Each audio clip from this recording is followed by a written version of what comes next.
Asalaamu calaykum asxaabta kusoo dhawaada dalka B3CS waxaynu ku jirnay algorithm drawing algorithmska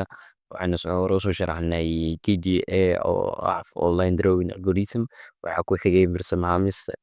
line drawing algorithm haddana waxaynu sharxaynaa Bresenham circle drawing algorithm circle horta waxaa lagu qeexaa waa set of points kuwaasoo yacni kooxa pointya oo la isku geeyey oo distance la siiyo si ay u sameeyaan circle point waxayna ka kooban yihiin x iyo y macnaha circle marka la sawiraayo point wuxuu ka kooban yahay x and y oo ah u taagan macnaha inta x intana y si loo sawiro macnaha circle meel walba yacni each point of x and y iska jarayaan ayaa lagu saleyn doonaa distance expression marka waxaynu xisaabin doonaa equationkana waxaa lagu helaa circle-ka oo ah x minus x circle oo la isku weeray lagu daray y minus y circle oo la isku weeray waxay la mid tahay radiuskaada oo square ah macnaha radiuskaada wuxuu ka kooban yahay x macnaha circle-kaada wuxuu ka kooban yahay laba radius 1 iyo radius 2 labadan la isku geeyay wax noqonaysa waa macnaha circle ay noqonay marka waxaynu xisaabin doonaa point walba along x axis iyo and y axis so marka markii la sawiraayo circle-ka maadaama uu computerka uu ka kooban yahay number of pixels macnaha numbero pixelo isku tagay oo uu ka kooban yahay oo la rabo in pixelkaas lagu sawiro macnaha maxaa la yidhahdaa circle waxaa imaanaya laba problem aa imaanayso problem koowaad wuxuu yahay waxaa lagaa rabaa step walba inaad competition aad samaysid xisaabaad inaad samaysid stepka labaad wuxuu yahay non-uniform spacing between the plot pixel okay uniform ma aha pixelskan la sawiri doono macnaha isku maadaadaan pixel intuu yaala pixel macnaha uniform ma wax oo hal mar saan iswata ma aha labadaas problem si loo xaliyo waxaa la isticmaali doonaa problemka koowaad problemka labaad si loo saaro non-uniformka waxaa la isticmaali doonaa cos theta ama angles la isticmaali doonaa waxaa leeyahay centerkeena waxaa lagu helaa radiuskeena oo lagu dhuftay cos thetadeena maadaama x dhanka x ay tahay cos dhanka y-na ay tahay sin marka y waxaa isticmaali doonaa sin so marka waxaa isticmaali doonaa fixed angular stabilize circle la sawiri doono si uu u noqdo equal spaced point along circumference macnaha isleh oo iswato okay so problemka labaad oo ah asna macnaha competition laga rabaa mar walba waxaa lagu xalinaa in la isticmaalo midpoint algorithm wuxuu leeyahay waxaan kula qeybaynaa circle-keena 8 octants kala qeybaynaa octant macnaheedu waxaa waaye ina yacni sida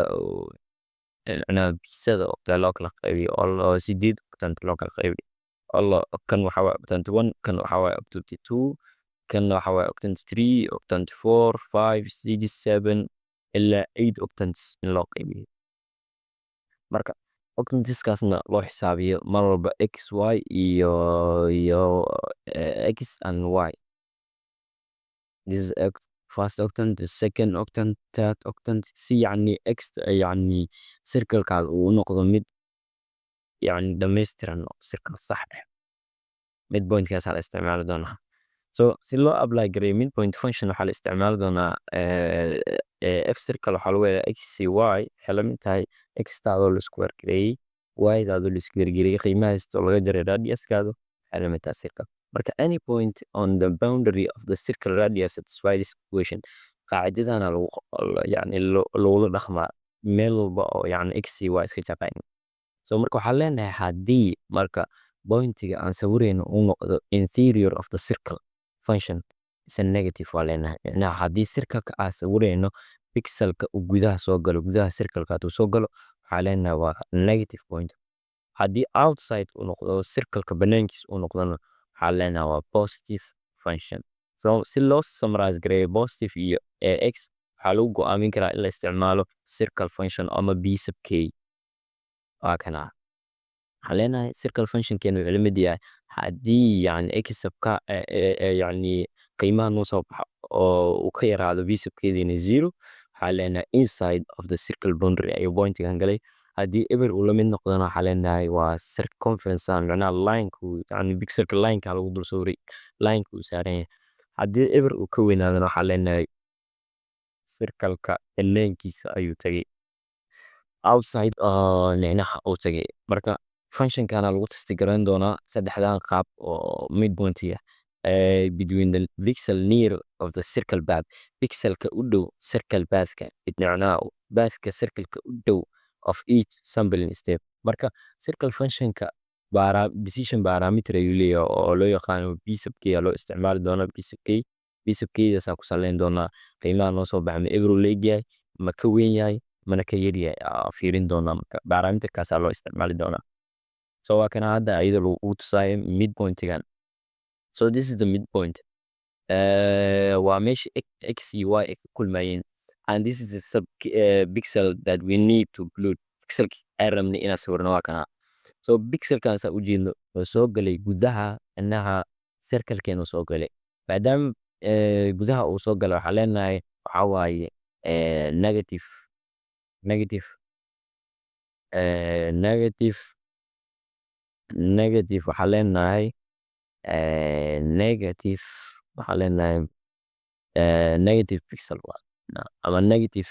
maxaa la yihahdaa macnaha pixelkeena gudaha soo galba pixelkan gudaha ayuu soo galay haddii outside-ka uu noqdona waxaa leenahay positive waxaa leenahay ama haddii uu zero limit noqdona waxaa lagu dul sawiri doonaa haddii kuwan waxa waaye pixelskeena la sawirayo marka kan yani functionkan hadda wuxuu noo go'aaminaa in yani pixelkan aan sawirayno uu u dhow yahay closer to the circle ama in yacnaha waxa la isticmaalaa x sub k ayaa lagu go'aaminaa x sub k plus 1 okay that's all. So our decision parameter of the circle waa marka decision parameterka aan isticmaali doono waa kana oo functionka aan isticmaali doono waa p sub k waa macnaha haddii aad hore soo fiirsatay macnaha Bresenham line drawing algorithm macnaha waxaa isticmaalaynay si line-kan uu yani sax u noqdo waxaa isticmaalaynay decision parameter p sub k-deena waxay noo go'aaminaysay maxay tahay next decision oo waxaa jira p sub k plus 1 p sub k p sub k-dan horta waxaa waaye first decision parameter go'aanka koowaad aan qaadanayno yani waxaan aan sawirayno tirada noo soo baxda ma negative ma zero ma positive marka taasaa waxaa noo go'aaminaya waxa aan sawirayno pixelka aan sawirayno meesha lagu sawirayo haddii negative noqoto waa interior of the circle waaye haddii positive noqotona outside of the circle waaye haddii zero noqotona line pathkii saaran yahay marka p sub k-daasaa la isticmaali doonaa waa kana waxaa lagu helaa x sub k plus 1 y sub k 1 divided by 2 minus 1 okay so marka waxaa leenahay haddii p sub k decision parameterkeena haddii zero uu ka yaraado midpointigan wuxuu noqonaa inside of the circle and the pixel scan the line y lagu sawiri doonaa is closer to the circle boundary otherwise haddii kale midpointiga outside uu noqonaa haddii p sub k-dan ay ka weynaato eber uu noqonaa outside uu noqonaa y sub k-deenina waxaa leenahay minus 1 aan leenahay y sub k-deenina waxaa leenahay minus 1 aan leenahay lianna mar walba oo macnaha tiro positive inoo soo baxdo manka y sub k minus 1 ilaa dhacno waa qaacidada ku arki doona insha allah okay marka qaacidadii waa tan ayadoo dhammaystiran macnaha p sub k-deen waxaa lagu helaa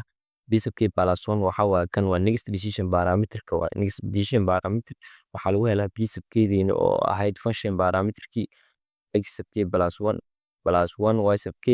plus 1 divided by 2 marka ama waxaa isticmaali kartaa qaacidadan oo ayadana waa tana oo si saxa macnaha parameterka ahaan loo isticmaalayo p sub k waxaa lagu helaa 2 x sub k plus 1 y sub k square x sub k plus 1 minus y sub k x y sub k square minus y sub k plus 1 minus y sub k plus 1 waxaa jira wax loo yaqaano increment oo lagu helayo p sub k plus 1 marka la xisaabinayo macnaha anaga hadda waxaan leeyahay 8 octant aan sawiri doonaa marka each octant goorma ogaanaynaa in hal octant dhameynay hal qayb aan sawirnay qaybta labaad inoo dhimanta qaybta saddexaad waxaa ku ogaanaynaa increment functionkan wuxuu naga saacidaa inaan macnaha qiimaha x aan haysano oo haddii aysan x toban inaan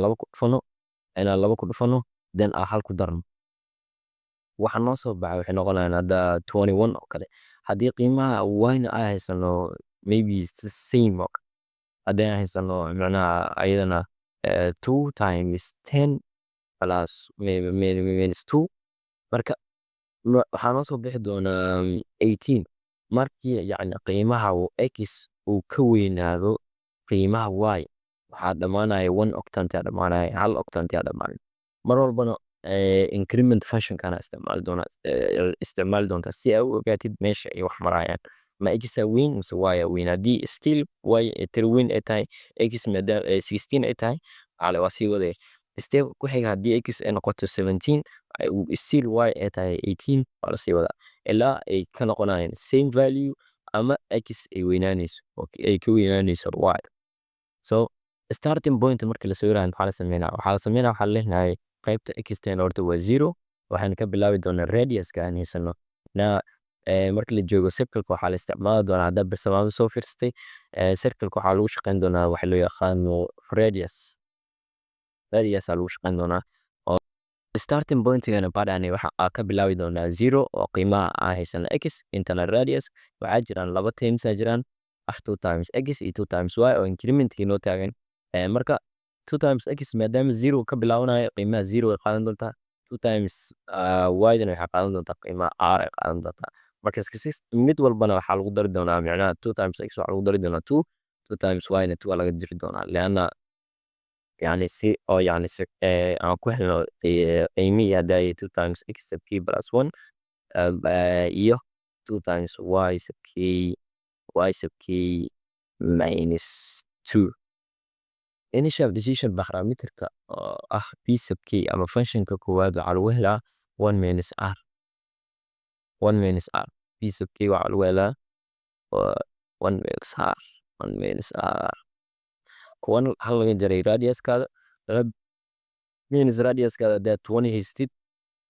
1 minus 20 aa leedahay 1 minus 20 which equals to 19 negative 19 marka this decision aa qaadan doontaa waxaa dhihi doontaa negative 19 ay soo baxay hadduu negative ii soo baxo marka haddii radiuskaada specified as integer haddii loo specify gareeyey waxaa isticmaali doontaa b sub k ama b initial this is initial decision loo yaqaanaa waxaa lagu helaa 1 minus r oo haddii haddaa soo sharxayni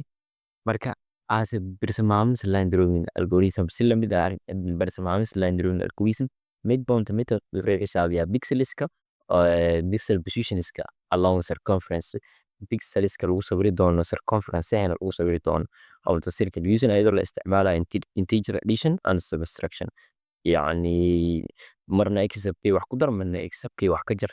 assuming that the circle parameters are specified screen coordinates ayadoo loo qaadanayo circle parameterska yani screen coordinates we can summary steps in the midpoint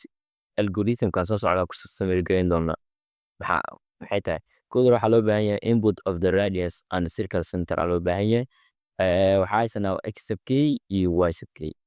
oo u taagan radiuska qiimaha ah haysano x ah oo 0 u taagan iyo radiuska oo y taagan marka waxay xisaabin doonaa initial pointigana hadda waxaa haysanaa 5/4 maadaama 5/4 haysano waxaa leenahay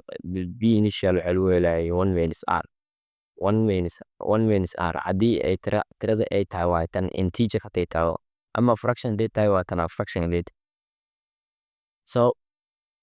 waxaa noo soo bixi doona yani 5/4 divided by radius kan laga jaray marka waxaa leenahay at each x sub k starting from the k0 waxay ka bilaaban doontaa 0 ka bilaaban doontaa b sub k dina haddii ay ka yartahay 0 next pointiga la sawiri doono wuxuu noqonaa x sub k hal ku dar while y sub k still remaining booskeeda ha taagnaato waxaa leenahay waxaa lagu helaa b sub next decision hadda kan waxaa waa first decisionkii waa go-aanka koowaad waa tirada noo soo baxday tirada noo soo baxdo waxaa leenahay ma ka yartahay eber haddii ay ka yartahay oo sax ay tahay waxaa leenahay 0 maxaa la yidhahdaa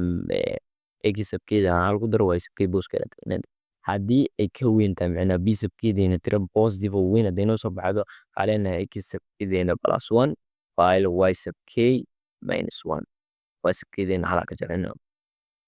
so otherwise waa kanaaba waxa aad sharxay haddii macnaha tirab oo eber ka weyn ay noo soo baxdo على x وكده على قدر y وكده على كنتر. This is the next decision. This وكده ترى كوسا بعدي لبا لو دفتي x وكده لو حيستي oo lagu daray hal laba lagu dhuftay y subkeeda oo lagu daray hal. So saana ku shaqayn doontaa ilaa aad ka heshid maxaa la yidhahdaa circumference aad ilaa aad ka dhimanaysid. This is the first option, second option, third option. I hope you understand.